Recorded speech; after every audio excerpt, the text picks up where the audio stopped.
Salut à tous, je viens de retrouver des rushs sur mon ancienne voiture, donc la Mito. Et je voulais vous en faire part parce que c'était un sujet qui était assez intéressant où j'enlevais mes ressorts courts et je remettais des ressorts d'origine. Voilà, donc comme ça vous pouvez voir le montage et le remontage où je décris étape par étape. Vous allez voir, c'est pas compliqué. Allez, bonne vidéo à vous. Alors, pour enlever le ressort, la première chose à faire, ça va être d'enlever la vis de l'amortisseur qui est ici. Et donc, du coup, voilà, là, vous avez votre amortisseur qui est lâche. Tout simplement parce que ça va libérer le train arrière. Du coup, vous allez avoir un écart ici qui est plus grand. Et vous allez pouvoir enlever facilement votre ressort. Comparé à si vous laissez la suspension, vous allez vraiment galérer. Alors, personnellement, je vous conseille d'enlever le haut d'abord. Hop, il s'enlève tout seul. Faire gaffe à vos doigts. Et après, hop, vous pouvez l'enlever comme ceci. Donc le ressort, je sais pas si vous voyez bien, voilà, si vous voyez bien, il va se mettre ici, autour de ça, et aussi autour de la coupelle là que vous voyez. Et la coupelle, il faut faire gaffe, elle a une zone plate ici, derrière. Le caoutchouc du dessus, il va se mettre donc dans la petite fente que vous venez de voir avant. Et en bas, vous voyez, il y a une zone plate ici. Donc il faut bien placer votre caoutchouc. Et là, je l'avais mal placé, du coup, il s'est déformé dans tous les sens. Et ça, c'est pas bon, parce que là, ça roulait pas, donc pas de problème. Par contre, si vous roulez avec un caoutchouc mal placé qui va se déformer, le ressort, il va toucher je sais pas quoi, ça risque d'être dangereux. Donc là, vous voyez un petit peu la différence déjà. Donc ressort A-bash, ressort court, et ressort d'origine. Tout simplement, pour enlever les petits caoutchoucs, vous tournez. Pareil pour en bas. Donc vous reprenez votre ressort court, et tout simplement, hop, vous venez le rentrer comme ça, l'engager dans le plastique. Et vous tournez, hop, jusqu'à arriver en butée. Même chose ici. Et voilà. Et ensuite, vous n'avez plus qu'à remettre le ressort en faisant bien attention, comme j'ai dit, à cette zone plate ici. À bien la mettre parallèle à la zone plate sur la voiture. Et puis, normalement, tout est bon. Donc, tout simplement, vous faites le démontage à l'envers. Donc, vous prenez votre partie plate, je ne sais pas si vous voyez bien, ici. Votre partie plate, elle se situe vers l'avant de la voiture. On a vu qu'il était derrière. Et on va venir donc essayer de loger la partie basse en première et la partie haute après. Donc là, il faut passer le tuyau. Hop, on l'a passé. Et là, on va bien faire attention. Alors là, par exemple, mon ressort, il s'est un peu barré. Voilà. Bien faire attention. Voilà, là, je l'ai bien mis. Donc voilà. Il manque plus qu'à remettre donc cette petite rotule. Donc on vient l'enfiler, hop, de ce côté-là. Et après, on vient visser dans l'écrou qui est en fait de l'autre côté. C'est un écrou soudé. Donc là, c'est parfait. Je me suis pile bien mis. Donc ça se visse directement. On est bien en face du trou. Et donc, voilà. On a remis les ressorts d'origine sur la Mito. Donc vous savez aussi faire l'inverse, c'est-à-dire mettre les ressorts courts si vous voulez en mettre. Donc là, vous voyez très bien la différence entre ressort court et ressort d'origine. Ici, on voit le passage de roue et notre roue qui est il y a vraiment de la place quoi. Alors qu'à l'avant, on a encore les ressorts courts et là, il y a beaucoup moins de place et ça fit beaucoup mieux. Bon, on est loin d'un fit de gars qui roulent en stance, mais ce que je veux dire, c'est que c'est plus esthétique. Et là, on a quelque chose d'origine qui fait tracteur un petit peu. Quand on s'écarte, on voit bien, là ça penche vers l'avant quoi. La voiture elle pique du nez.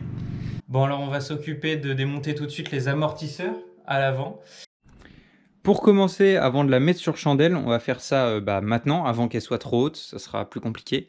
Mais il va falloir enlever les essuie-glaces, tout le plastique ici, pour pouvoir avoir en fait accès à l'écrou qu'on voit ici, derrière la grille, qui est l'écrou en fait de la suspension.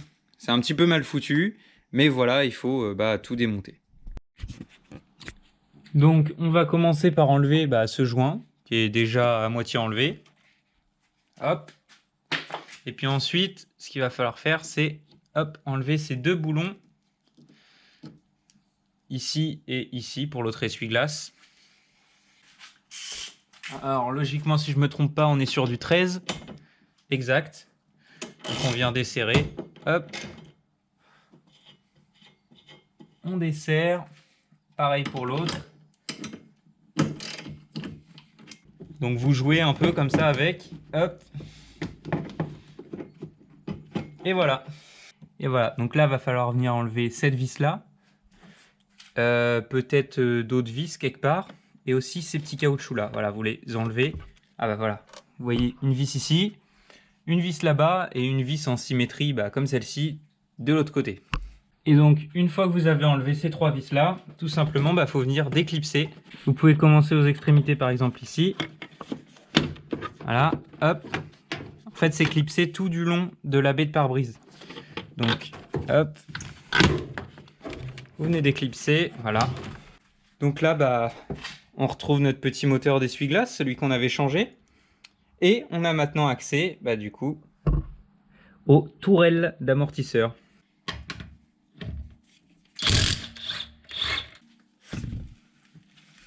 Donc là, on a tout simplement notre voiture qui est levée, qui est sur chandelle, on voit les deux chandelles.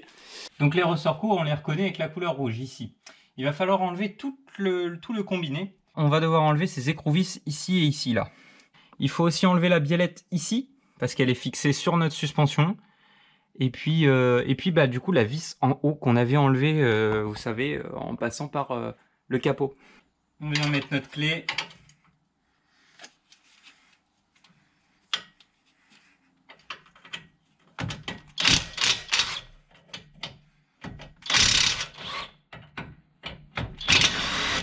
Et voilà, le boulon est sorti. Alors il faut soulever un peu le moyeu pour enlever la vis. Hop, on fait la même chose pour le deuxième. Ce qu'il faut faire aussi, c'est qu'il ne faut pas oublier d'enlever ces petits trucs là. Donc là pareil, un petit coup de déboulonneuse. Hop, et la biellette est enlevée. On n'a plus qu'à enlever l'écrou en haut. C'est mieux de le laisser à la fin, comme ça votre amortisseur il est lâche, mais il tombe pas d'un coup. Et ça force pas sur la biellette. Donc là, je viens dévisser en haut. Je tiens mon amortisseur. Et voilà. On a notre bel amortisseur.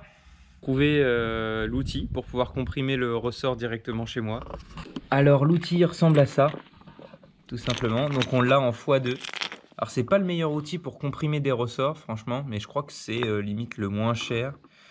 Et c'est un outil quand même qui permet de faire ça en sécurité. Donc le but, ça va être de venir comprimer le ressort ici pour pouvoir desserrer la coupelle, enlever la coupelle et puis décomprimer doucement le ressort pour pouvoir l'enlever et recomprimer ensuite le ressort d'origine pour le remettre à sa place et pouvoir remettre la coupelle.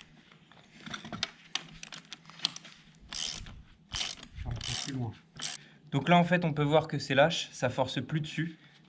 Donc on va pouvoir enlever la coupelle.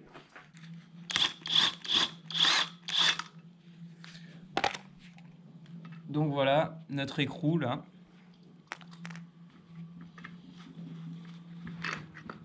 Et puis donc on peut enlever notre coupelle un peu d'amortisseur. Donc maintenant ce qu'il faut venir faire c'est décompresser doucement le petit ressort. Donc on va le faire à la clé à choc, mais parce que c'est plus rapide, mais il va falloir faire tout doucement quoi.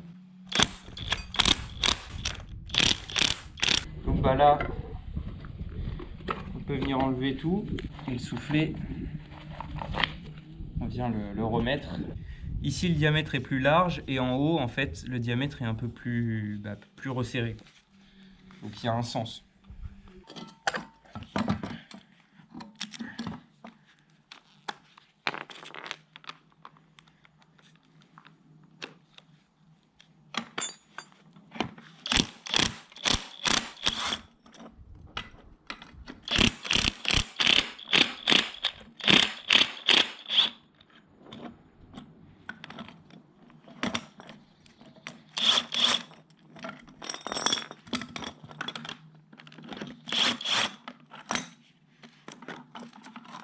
et bah ça a l'air d'être tout bon. Là, notre ressort il tourne pas du tout, il est vraiment calé. Il est bien dans son espace. Et puis en haut, bah en fait sur mon amortisseur, sur la Mito, il n'y a pas vraiment d'espace en fait pour le caler. Je crois qu'il se met un peu n'importe où sur le soufflet. Alors que pour certaines voitures, il y a aussi un petit cran d'arrêt en haut. Donc voilà, je vais m'occuper du deuxième amortisseur. Et puis après, bah, je vous filmerai le remontage des amortisseurs d'origine. Vu que le remontage, c'est la même chose que le démontage, si vous voulez voir les étapes pour remonter votre suspension, vous avez juste à revenir un peu plus en amont dans la vidéo. Donc pour conclure cette vidéo, tout simplement le montage s'est bien repassé, j'ai pu faire un test, tout est bien remonté, tout est parfait. Donc en fait, c'est pas si compliqué que ça et franchement tout le monde peut le faire. Donc je vous dis à plus pour de prochaines vidéos et puis j'ai toujours des choses à vous montrer ou des évolutions ou des projets. Donc voilà, allez on se retrouve pour la suite.